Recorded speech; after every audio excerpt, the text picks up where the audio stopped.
A Austrália constrói um dos maiores projetos de armazenamento de energia sob as montanhas Snowy. Isso exige 27 quilômetros de túneis, uma usina subterrânea a quase 1 quilômetro abaixo da superfície e máquinas que pesam milhares de toneladas para cortar a rocha sólida. Mas o maior número não é o tamanho dos túneis, nem a quantidade de eletricidade que será armazenada. É o custo. Quando o governo australiano anunciou o Snowy 2.0 em 2017, apresentou o projeto como uma expansão acessível de uma das maiores conquistas de engenharia do país. As estimativas iniciais eram de 2 bilhões de dólares e esperava-se que o projeto fortalecesse a rede conforme antigas usinas a carvão fossem fechadas. Porém, 9 anos depois, tornou-se um dos projetos mais problemáticos da história da Austrália. Em março de 2026, estava apenas 73% concluído, mas os gastos já haviam atingido 11,1 bilhões de dólares. Como a enorme bateria subterrânea da Austrália virou um desastre tão caro? E mesmo após tanto gasto, ainda há justificativa para esse custo?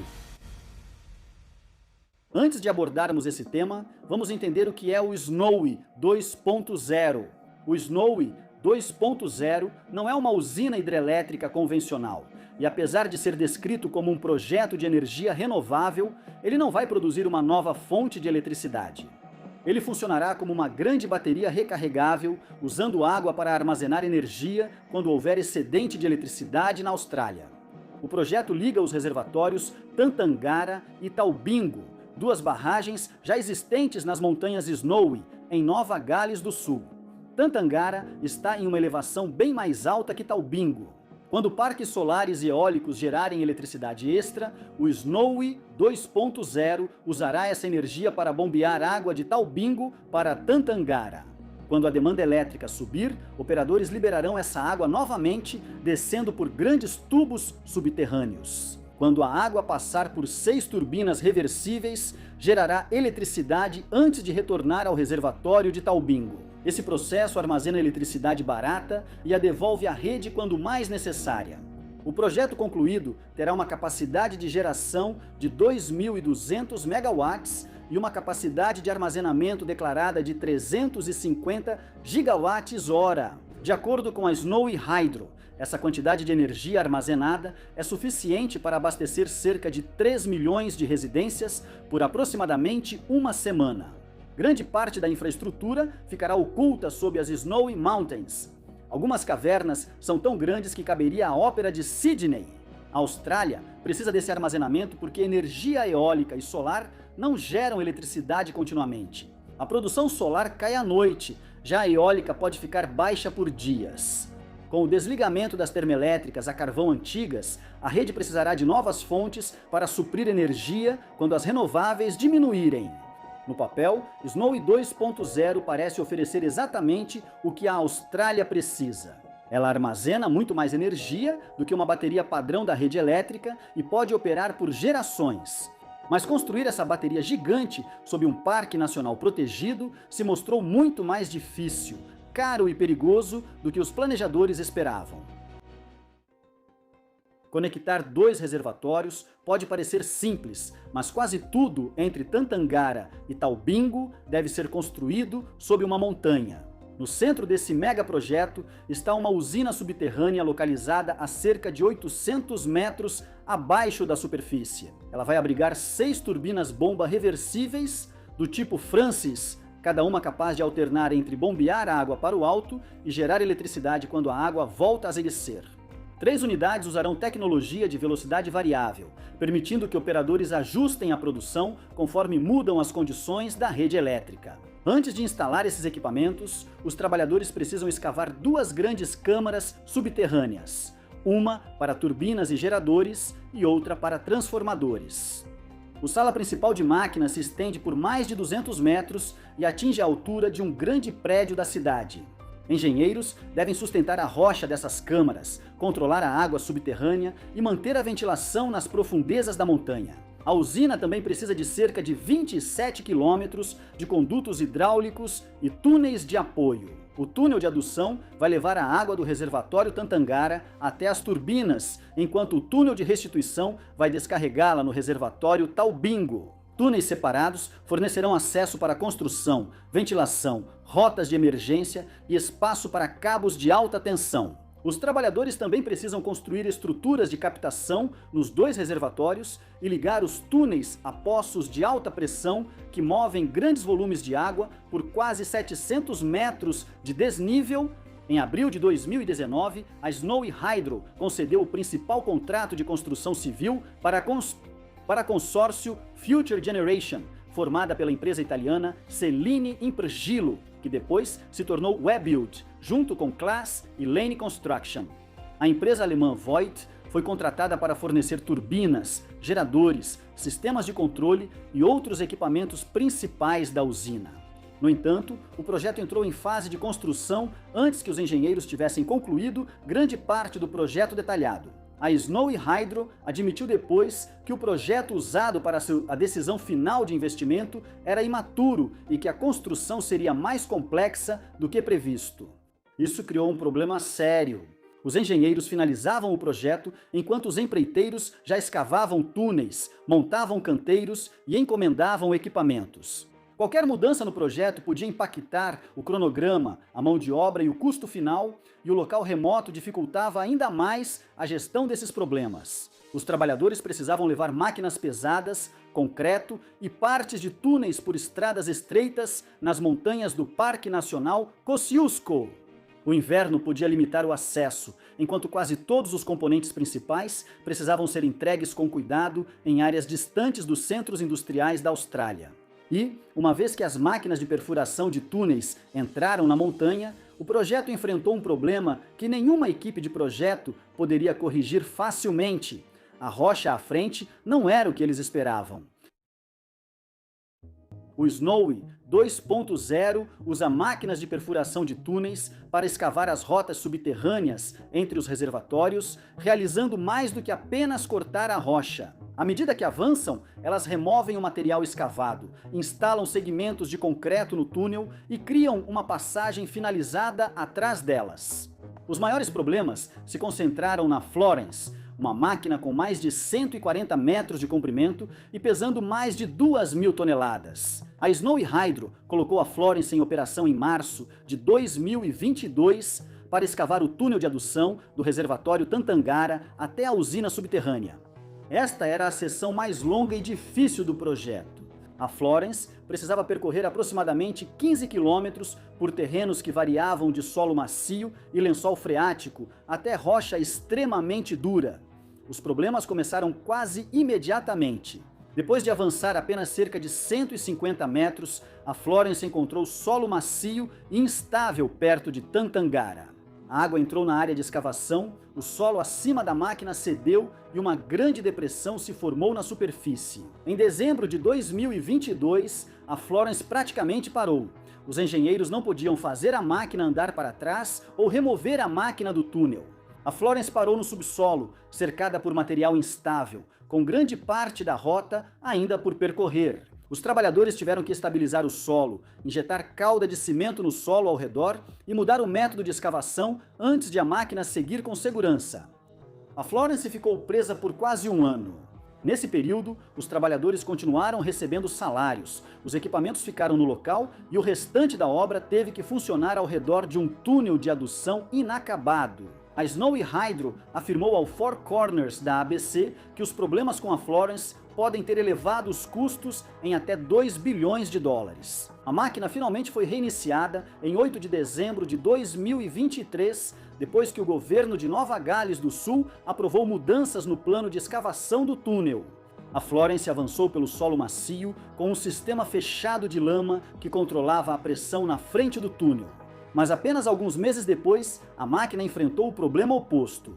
Em maio de 2024, a Florence ficou presa quando rochas duras pressionaram contra seu escudo. Trabalhadores usaram jatos de água de alta pressão e outros equipamentos para liberar a máquina, provocando nova paralisação no túnel principal do projeto.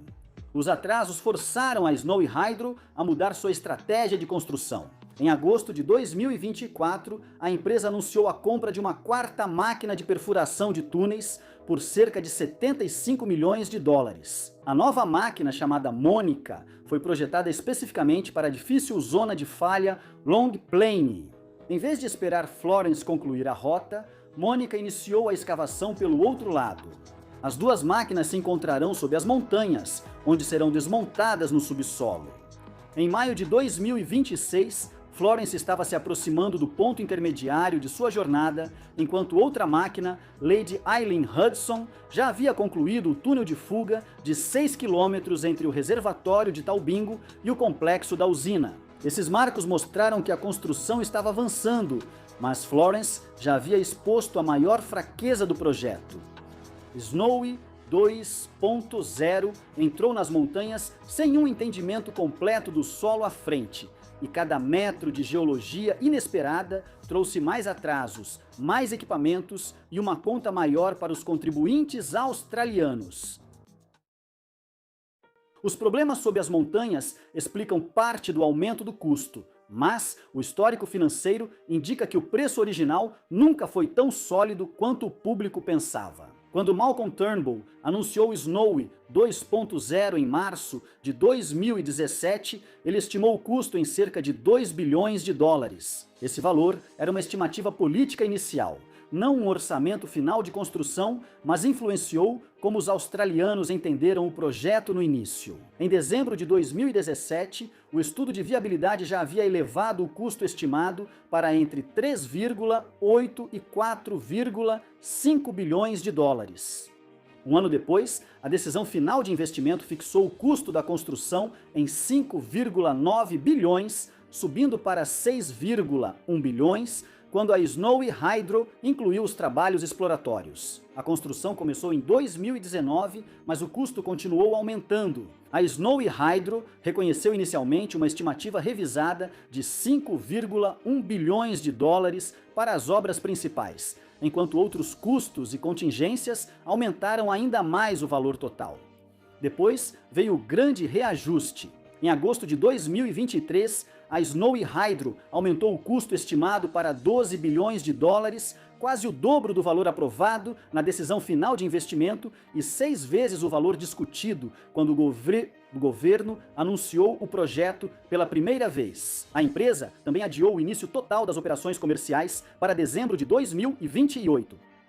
A Snowy Hydro atribuiu isso a vários fatores. A Covid-19 interrompeu o trabalho e cadeias de suprimentos internacionais. A inflação elevou os preços do aço, concreto, maquinário e equipamentos. A Austrália enfrentou uma escassez de trabalhadores experientes em túneis, enquanto os salários e outros custos trabalhistas aumentaram.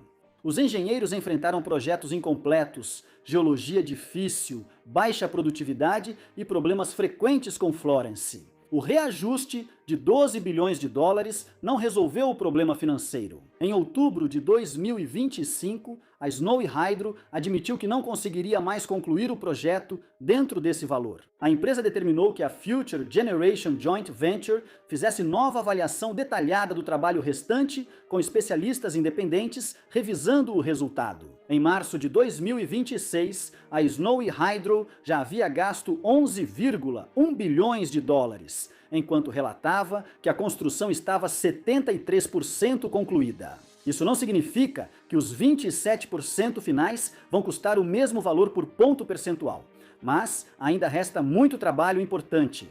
Os empreiteiros ainda precisam terminar o túnel de adução, concluir a usina subterrânea, instalar 6 unidades geradoras e testar todo o sistema. Alguns críticos estimam que o custo total pode chegar a aproximadamente 42 bilhões de dólares. No entanto, esse valor não representa o orçamento de construção confirmado. Ele une um custo de projeto presumido maior com juros e projetos de transmissão relacionados. O mais importante deles é o Hume Link, um projeto separado de transmissão de 365 quilômetros, necessário para transportar grandes quantidades de eletricidade entre as Montanhas Nevadas e a rede elétrica mais ampla. O Hume Link tem seu próprio custo de vários bilhões de dólares e daria suporte a outras partes da rede elétrica, não apenas a Snowy 2.0. O custo dele aumentou tanto além da promessa original que o governo já não consegue mais dizer aos contribuintes quanto eles terão que pagar no final.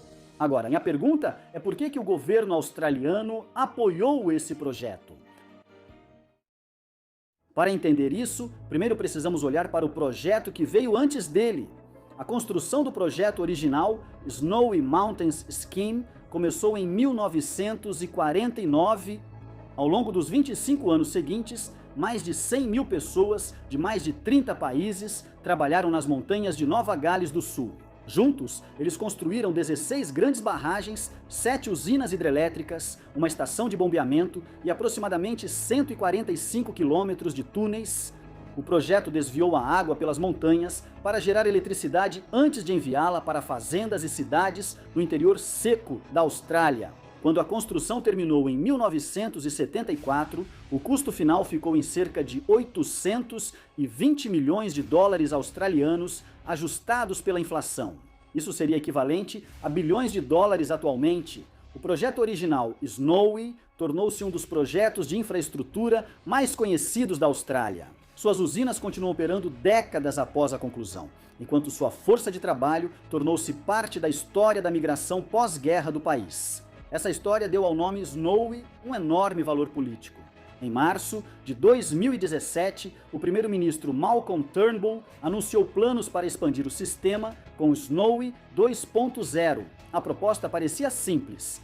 A Austrália já possuía 2 reservatórios em diferentes alturas, permitindo que engenheiros os ligassem por túneis subterrâneos e criassem uma grande bateria hidrelétrica reversível sem precisar construir 2 novas barragens. Apesar de aumentos de custo, atrasos e falhas na construção, o principal argumento para concluir o megaprojeto é que a Austrália ainda precisa do serviço para o qual foi projetado.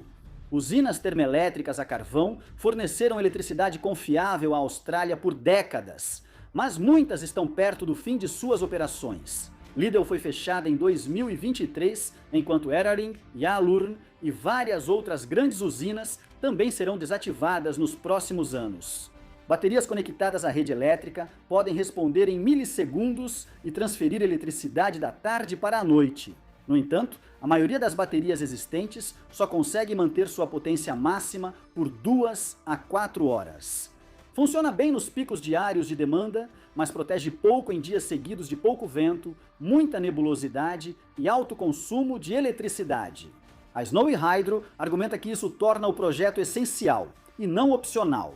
A empresa compara sua capacidade de armazenamento com aproximadamente 26 milhões de baterias residenciais e afirma que as principais estruturas civis podem operar por até 150 anos.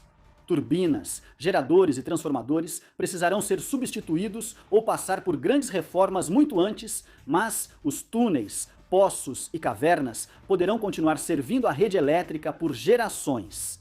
Os críticos não contestam que a Austrália precisa de armazenamento. Eles questionam se o Snowy 2.0 oferece isso a um custo razoável. O Snowy Mountains Scheme original levou 25 anos para ser concluído, mas continua fornecendo eletricidade mais de meio século depois. Apoiadores acreditam que o Snowy 2.0 alcançará lugar semelhante na história australiana. Então agora a pergunta é: até onde o custo final vai subir antes que comece a gerar energia? Se essa usina subterrânea servir ao país por um século, os australianos ainda a verão como desastre ou como um projeto caro que provou seu valor? Deixe sua opinião nos comentários abaixo.